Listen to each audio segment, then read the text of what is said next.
How are you? Good afternoon. This is Gabriela Frias speaking. We interrupt our regular programming to inform you about the resignation in Venezuela of the Attorney General Tarek William Saab.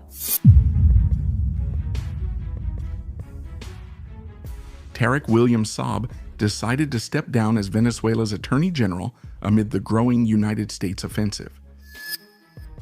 The presence of the CIA and now also FBI agents has increased the pressure on key figures of the Chavista regime, who fear they might share the same fate as Nicolás Maduro. Known for legally shielding the atrocities committed by the Chavista regime and ignoring the arbitrary arrests carried out by Bolivarian forces, Tarek Saab has become a direct target of United States intelligence. His sudden departure from the command of the Attorney General's office exposes the fear and fragility within the Chavista leadership, which is beginning to disintegrate in the face of Donald Trump's government's offensive. In this video, we will analyze how the CIA and the FBI are acting to pave the way in Venezuela and neutralize the Chavista leadership. Once and for all, welcome to life in the barracks.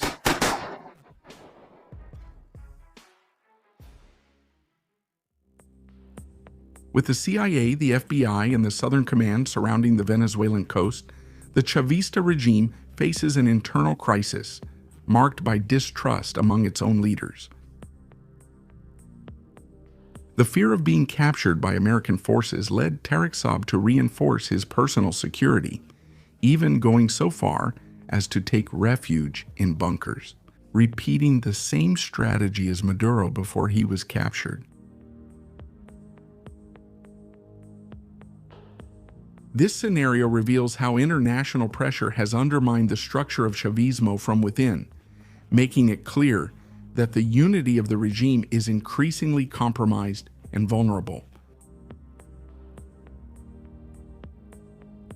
Saab has always run the Attorney General's office of Venezuela with an iron fist, but never in defense of the people's interests.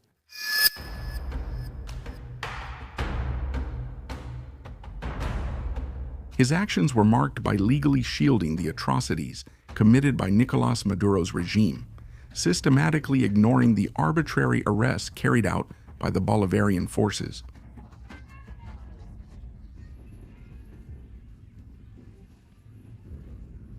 In this context, the presence of the CIA in Venezuela becomes relevant, since the American agency has long operated covertly, collecting information and monitoring the movements of the Chavista leadership. The arrival of the FBI on the scene further increases the pressure, because in addition to intelligence, there is now an international police force with search and seizure warrants backed by the United States justice system.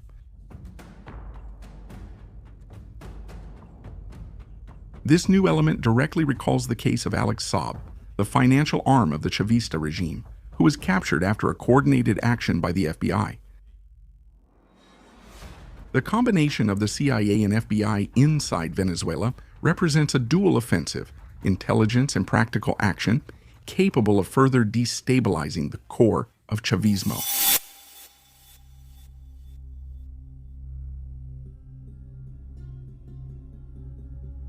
The presence of these forces shows that the American strategy is not limited to economic sanctions or diplomatic pressure, but moves forward to direct operations aimed at weakening the regime from within, targeting its main operators and exposing the fragility of the Venezuelan power structure. Tarek William Saab gained notoriety in Brazil in 2024 when he accused the current Brazilian president of being a CIA agent. The accusation was made amid criticism against the Brazilian government, which at the time demanded the release of the minutes of the presidential election, which fraudulently gave victory to Nicolás Maduro.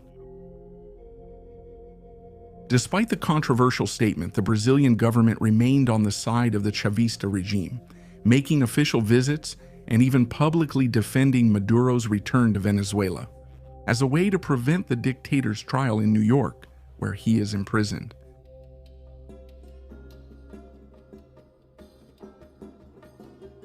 This episode exposed a complex network of political and diplomatic alliances involving the current Brazilian government and Venezuela at a time of strong international pressure.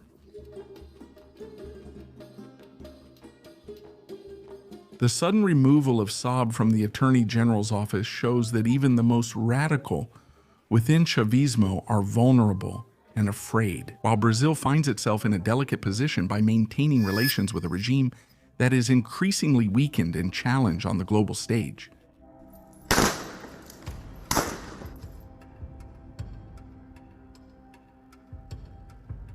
Soon, we at Vida No Quartel will release our private analysis for the Strategic Voter 2026. An exclusive and unique content that will make you a shrewd strategist, not just a voter treated as a pawn. This is neither a political endorsement, voting recommendation, nor party support. It's a strategic analysis, so you can have complete command of the current scenario and understand the political game that's already happening behind the scenes. Stay tuned here and pay attention, because soon we'll be sharing our private analysis so you can become a strategic voter.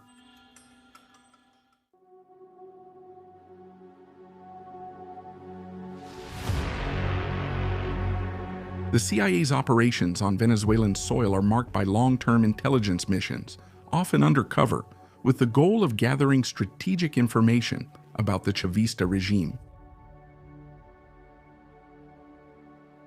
This information is passed on to the Southern Command, which coordinates military and diplomatic actions in Latin America. The agency uses advanced surveillance techniques, communication interception, and infiltration into political and military networks, aiming to map internal vulnerabilities and monitor the movements of the Chavista leadership. In addition, the CIA employs cutting-edge technological resources, such as reconnaissance drones and cyber espionage systems, to expand its information-gathering capabilities without direct exposure to Brazil. The FBI, on the other hand, although traditionally an internal police force of the United States, also operates in international missions when search and seizure warrants are issued by the American justice system. In these missions, the FBI combines criminal investigation techniques with international cooperation strategies, using agents specialized in financial tracking, combating money laundering, and capture operations.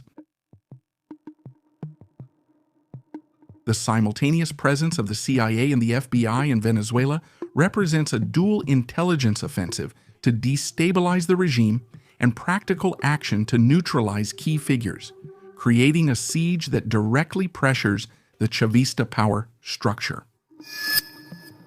The capture of Maduro has already shown that the United States maintains its offensive on a permanent basis and that the regime is not immune to external actions. The regime, in a climate of internal insecurity, exposes the fragility of Chavismo, where each leader fears being the next target, and trust among them quickly dissolves.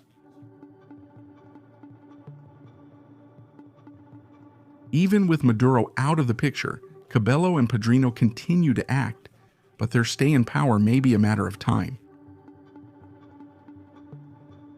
The Trump administration keeps its objectives clear, and the possibility of new capture operations remains latent.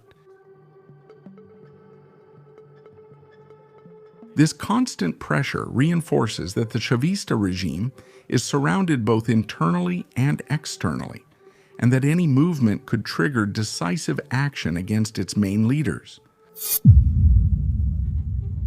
Leave your thoughts in the comments. Do you believe the United States will carry out a new invasion in Venezuela? Or will the next arrest be carried out covertly?